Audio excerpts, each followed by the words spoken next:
নতুন ডলকে বিয়ে করতে পারবে না বলে অস্বীকার করলে ডল রেগে যায় কমলিনীর উপর, আর কমলিনীকে থাপ্পড় মারতে গেলে তখনই হাতটা ধরে উচিত শিক্ষা দিয়ে দিল কমলিনী। হ্যাঁ বন্ধুরা, এমনটা হতে চলেছে আজকের পর্বে। বিস্তারিত জানতে ভিডিওটিতে লাইক দিয়ে চ্যানেলটিকে সাবস্ক্রাইব করে পুরো ভিডিওটি তোমরা দেখতে থাকো। গল্পের শুরুতে আমরা দেখতে পারবো কমলিনী নতুন ঠাকুরপোকে বলতে লাগলো, নতুন ঠাকুরপো যা হয়েছে আর বেশি আয়োজনের কোনো দরকার নেই, আর কিন্তু কোনো আয়োজন করবে না, এমনিতে আমার একদম ভালো লাগছে না, আমার ইচ্ছে করছে বাড়ি ছেড়ে কোথাও চলে যেতে। তখন নতুন ঠাকুরপো বলতে লাগলো, কেন তুমি বাড়ি ছেড়ে চলে যাবে? বাড়িটা তো তোমার নামে, তাহলে তুমি ওই বাড়িতে রানীর মতো থাকবে। তখন এই কথা শুনতে কমলিনী বলে উঠে, কেন তোমাকে বারবার বাড়ির সবাই এভাবে অপমান করছে, সেটা কি আমার ভালো লাগছে? আর আমি না একদম চাই না ওই বাড়িতে থাকতে। তখন এর নতুন বলতে লাগলো, শুনো বউঠান, চিঠিটা কিন্তু তুমি এর আগে পেয়েছিলে, তুমি আমাদের সাথে সেই কথাটা শেয়ার করোনি, কিন্তু এখন তুমি আমাদের সবার সাথে শেয়ার করেছো, তাহলে তোমার অন্যায়টা কোথায়? তোমার তো কোনো অন্যায় নেই, তুমি তো কোনো জোর চুরি করোনি। যে মানুষটা জোর চুরি করেছে সে বুক ফুলিয়ে তো ওই বাড়িতে থাকবে, আর তুমি ওই বাড়ি ছেড়ে চলে যাবে, সেটা তো হতে পারে না। তারপরে কুর্চি আর মিঠি পুজো দিয়ে আসলে বলতে লাগলো, দেখি দেখি দেখি। এই বলে কমলিনীর কপালে যখনই সে ফোঁটা দিতে যায় কমলিনী তখন বলতে লাগলো, দিদি ভাই আবারও তুমি আমার কপালে লাল ফোঁটা দিয়ে দিচ্ছ। কুর্চি তখন বলতে লাগলো, এসব নিয়ম কানুন না তোমাকে আর করতে হবে না, যার জন্য এই নিয়ম করছো সে তো দিব্যি বেঁচে আছে, মরে গিয়েও তো সে বেঁচে আছে, তাহলে ওর জন্য এত নিয়মের কি আছে? তুমি তোমার মতে চলবে, এবার থেকে তুমি তোমার মত অনুসারে চলবে। নতুন তখন কুর্চিকে লুকিয়ে বলতে লাগলো, কুর্চি সন্ধ্যাবেলায় কিন্তু পার্টির আয়োজন আছে, সন্ধ্যাবেলা কিন্তু আমরা সেলিব্রেশন করব। এদিকে কমলিনী তখন কুর্চিকে বলে উঠে, কুর্চি কি কথা বলছো? আমি কিন্তু আবারও নিষেধ করছি, বাড়িতে কোনো আয়োজন হবে না, বাড়িতে এমনিতে একটা অশান্ত পরিবেশ হয়ে রয়েছে। অন্যদিকে দেখা যায় অনন্যা বৌদি চলে যায় কমলিনীর বাপের বাড়িতে বিয়ের কথা বলার জন্য, আর সেখানে কমলিনী চলে যায় আর কুর্চিকে নিয়ে। কমলিনীকে দেখে তো রীতিমতো সবাই অবাক হয়ে যায়। তখন বলতে লাগলো, বুড়ি তুই এখানে এসেছিস? বুড়ি তখন বলতে লাগলো, কেন বাবা, আমি কি আসতে পারি না? আমি তো প্রত্যেক বছর আসি তোমাদেরকে প্রণাম করার জন্য। তাহলে তখন বলতে লাগলো, না প্রত্যেক বছর আসিস ঠিক আছে, কিন্তু এই বছর তো আলাদা, সেই জন্য আমি ভাবছি তোদের বাড়িতে যাব। কমলিনী তখন বলতে লাগলো, ঠিক আছে বাবা, আমরা প্রণাম করে এক্ষুনি চলে যাচ্ছি। আর এদিকে নতুন তখন বলতে লাগলো, ও কমলিনীর দাদাকে সন্ধ্যাবেলায় কিন্তু পার্টি আছে, সবাইকে নিয়ে সময় মতো পৌঁছে যাবে। এই বলে নতুন কমলিনীকে নিয়ে বাড়ি ফিরে যায়। আর এদিকে চন্দন বাড়িতে অপেক্ষা করতে থাকে কমলিনী কোথায় চলে গিয়েছে। তো কমলিনী যখন বাড়িতে আসে তখনই বলতে লাগলো, কমু তুমি কোথায় গিয়েছিলে এত রাত পর্যন্ত, তুমি কোথায় ছিলে? কমলিনী তখন বলতে লাগলো, কেন সব প্রশ্নের উত্তর কি তোমাকে দিতে হবে? তখনই এই কথা শোনার সাথে সাথে কমলিনীর শাশুড়ি বলতে লাগলো, কেন কেন দেবে না? তোমাকে উত্তর দিতে হবে, যেহেতু তুমি আমাদের বাড়ির বউ, তাহলে তুমি এত রাত পর্যন্ত কোথায় গিয়েছিলে? তখন বলতে লাগলো, আমার জন্মদিন, আমি মন্দিরে গিয়েছিলাম নতুন ঠাকুরপুর সাথে, তোমাদের কি অসুবিধা আছে? তখনই কমলিনীর শাশুড়ি রেগে যায়, আর রেগে গিয়ে বলতে লাগলো, আমি জানতাম নতুনের জন্য সব কিছু হচ্ছে, আমার পরিবারের অশান্তির মূলে নতুন। নতুন কেন তোমাকে এইভাবে বাইরে নিয়ে যাবে? চন্ড তখন বলতে লাগলো, কেন কমু, তুমি যদি বাইরে মন্দিরে যাবে তাহলে আমাকে বলতে পারতে, আমিও তো তোমার সাথে যেতাম, তোমার জন্মদিন হয়েছে কি হয়েছে, আমিও তো তোমার সাথে যেতে পারতাম। এই কথা বলার সাথে সাথে তখন কমলিনী বলে উঠে, আমি কেন তোমাকে বলতে যাব আমার জন্মদিনের কথা? আর আমি তো নতুন ঠাকুরপোকেও বলিনি, আমি তো দিদিভাইয়ের সাথে মন্দিরে গিয়েছিলাম। করছি তখন বলতে লাগলো, হ্যাঁ দাদা আমার সাথে মন্দিরে গিয়েছিল, আমি বৌদিভাইকে মন্দিরে নিয়ে গিয়েছিলাম, আর সেখানে নতুনদার সাথে আমাদের দেখা হয়েছে, তাই নতুনদাকে এ বাড়িতে নিয়ে এসেছি। তখন এই কথা শোনার সাথে সাথে চন্দ্র বলে উঠে, কেন কমু, আমাকে একবার বললে কি তোমার দোষ হতো? আমি কি তোমার সাথে যেতাম না? কমলিনী তখন বলতে লাগলো, না আমি কাউকে বলতে পারবো না। আমি কেন বলতে যাব? তখন বলতে লাগলো, আমি বুঝতে পারছি তুমি আমার উপর প্রচণ্ড রেগে আছো, প্রচণ্ড রেগে আছো। কেন রেগে আছো আমি বুঝতে পারছি, সোহিনীর জন্য।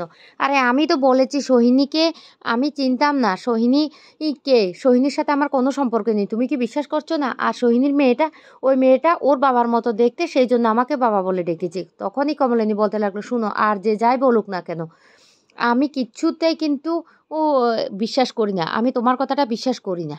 তখন এই কথা শোনার সাথে সাথে চন্ড তার মাকে বলতে লাগলো, মা মা এবার দেখতে পেয়েছো, আমাকে কেউ বিশ্বাস করছে না, আমি এবারে ছেড়ে চলে যাব। চন্দ্রের মা তখন বলতে লাগলো, না তুই এবারে ছেড়ে কোথাও যাবি না, তুই যদি চলে যাস তাহলে আমিও তোর সাথে চলে যাব।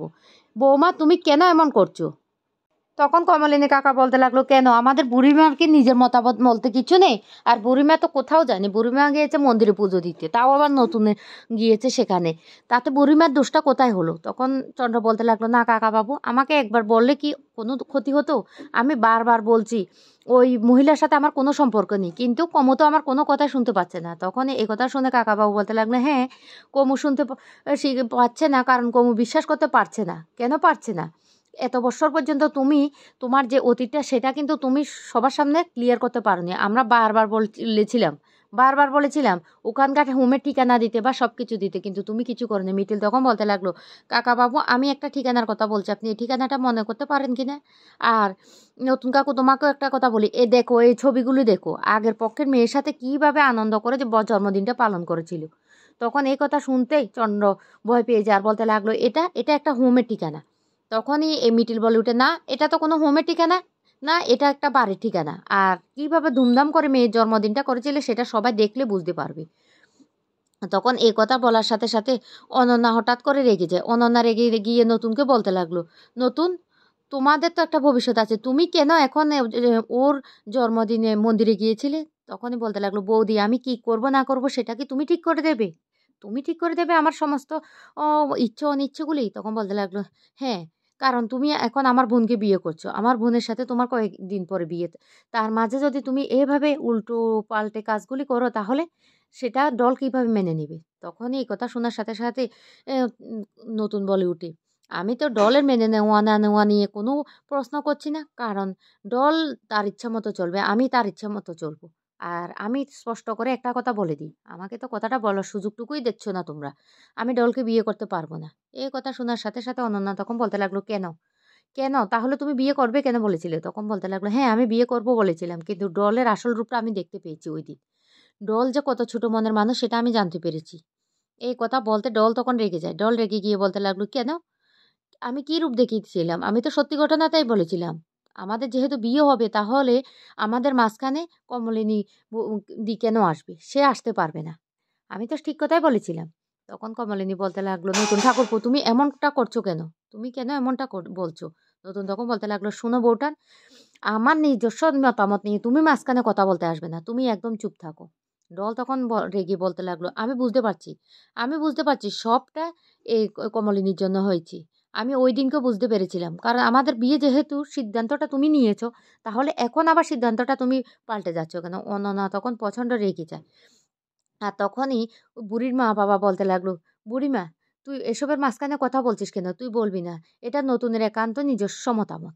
তখন কমলিনী শাশুড়ি বলতে লাগলো, সবকিছু হচ্ছে এই নতুনের জন্য। নতুন নতুন সবকিছু করছে, নতুন এই বাড়াবাড়িটা না করলে না আমাদের সংসারে এতটা অশান্তি হতো না। তখন কমলিনী বলে উঠে, মা, আপনি আর পাল্টাবেন না। আপনি এইভাবে কথাটা বলতে পারলেন?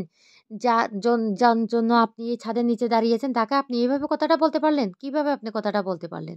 সে আপনাদের পরিবারের জন্য কি না করেছে, আর আপনি এই কথাগুলি বলতে পারলেন? তখন এই কথা শুনে কমলিনীর শাশুড়ি আর কিছুই বলে না। এদিকে অনন্যা বলতে লাগলো, তাহলে তুমি বিয়ের সিদ্ধান্তটা নিয়েছিলে বা কেন? তখন নতুন বলতে লাগলো, হ্যাঁ, আমি বিয়ের সিদ্ধান্তটা নিয়েছিলাম, সেটা আমার নিজস্ব মত ছিল, কিন্তু এখন বিয়ের যে সিদ্ধান্তটা আমি ক্যান্সেল করছি সেটাও আমার একটা নিজস্ব মত, কারণ আমি জানতাম না ডল এত ছোট মনের মানুষ।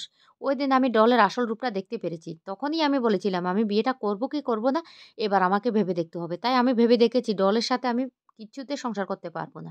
ডল অত্যন্ত ছোট মনের মানুষ। ডল তখন রেগে গিয়ে কমলিনীকে বলতে লাগলো, সবটা হয়েছে তোমার জন্য, নিশ্চয়ই তুমি কিছু বলেছো, আগেও তুমি অনেকবার বাধা দিয়েছো, এখনো আমার মনে হচ্ছে তুমি কিছু বলেছো, তোমার জন্য এটা হচ্ছে। এই বলে ডল কমলিনীকে থাপ্পড় মারতে গেলে তখনই কমলিনী হাতটা ধরে ফেলে আর বলতে লাগলো, ডল, নিজের সীমার মধ্যে থাকো, নিজের সীমা অতিক্রম করো না। বিয়েটা যদি ভাঙার হতো আমি অনেক আগেই অনেক কিছু করতে পারতাম, কিন্তু আমি তখন কোনো কিছু করিনি, তাই আমি এখনো কিছু করছি না। আমি বারবার চাইছি নতুন ঠাকুরপো বিয়ে করুক, ওর একটা সংসার হোক, কিন্তু তুমি আমাকে ভুল বুঝছো কেন?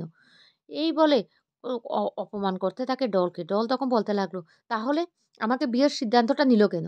তখনই ওই কথা বলতে নতুন বলতে লাগলো, আমি সিদ্ধান্তটা নিয়েছি, ভুল করেছি। তো বন্ধুরা, কেমন